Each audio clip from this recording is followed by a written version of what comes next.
యమ చిత్రగుప్తుల గుడి. మోక్షం కోరుతూ దీపం వెలిగించే ప్రపంచంలో ఏకైక ఆలయం. రోగాల నుండి ఉపశమనం పొందేందుకు ప్రతి సంవత్సరం దేశం నలుమూలల నుండి భక్తులు ఇక్కడికి వస్తుంటారు. ధర్మరాజ దేవాలయం వేలాది మందికి విశ్వాస కేంద్రంగా ఉంది. రోజూ వేలాది మంది దర్శనం కోసం వస్తుంటారు.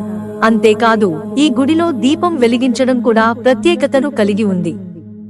ఈ ఆలయాన్ని సందర్శించడం వల్ల అకాల మృత్యు భయం నుంచి విముక్తి లభిస్తుందని కూడా చెబుతారు.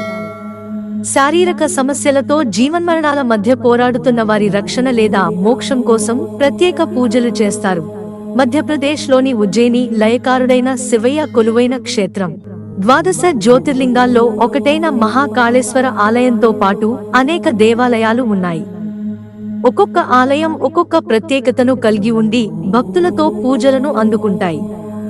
మంచి జీవితం కోసం, ఆర్థిక ఇబ్బందులు తొలగడానికి, ఆరోగ్యం కోసం, ఇలా కోరిన కోరికలు తీరడానికి తరచుగా భక్తులు ఆలయానికి వెళతారు. అయితే ఉజ్జయినిలో ఒక దేవాలయానికి మాత్రం మోక్షం ప్రసాదించమంటూ కోరుకోవడానికి వెళ్లారు. అంతేకాదు, ఈ ఆలయంలో చేసిన ప్రార్థన, కోర్కెలు కొన్ని గంటల్లోనే నెరవేరుతాయని కూడా చెబుతారు.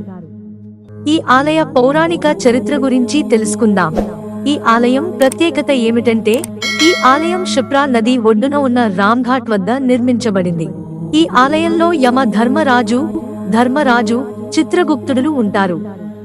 ప్రపంచంలో ఈ ముగ్గురు కొలువైన ఏకైక దేవాలయం ఇదేనని చెబుతారు. ఈ ఆలయాన్ని దర్శించుకోవడం వల్ల పాపాలు నశించి కాలసర్ప దోషాల నుండి విముక్తి లభిస్తుంది, బాధలు తొలగిపోతాయని విశ్వాసం. ఈ ధర్మరాజ చిత్రగుప్త దేవాలయం స్కంద పురాణం, అగ్ని పురాణాలలో కూడా ప్రస్తావించబడింది. యముడు, ధర్మరాజు, చిత్రగుప్తుడు, యముడు సోదరి యమునా దేవి ఇక్కడ ఉన్నారు. ఇక్కడికి దర్శనం కోసం వచ్చిన వారికి కష్టాలు, పాపాలు, దోషాలు తొలగిపోతాయి. అంతేకాదు, ఈ ఆలయం కాల దోషాన్ని నివారణ పూజలకు ప్రత్యేక ప్రాముఖ్యతను కలిగి ఉంది. మిత్రులారా, ఛానల్ సబ్స్క్రైబ్ చేసుకోవడం మర్చిపోకండి. ధన్యవాదాలు.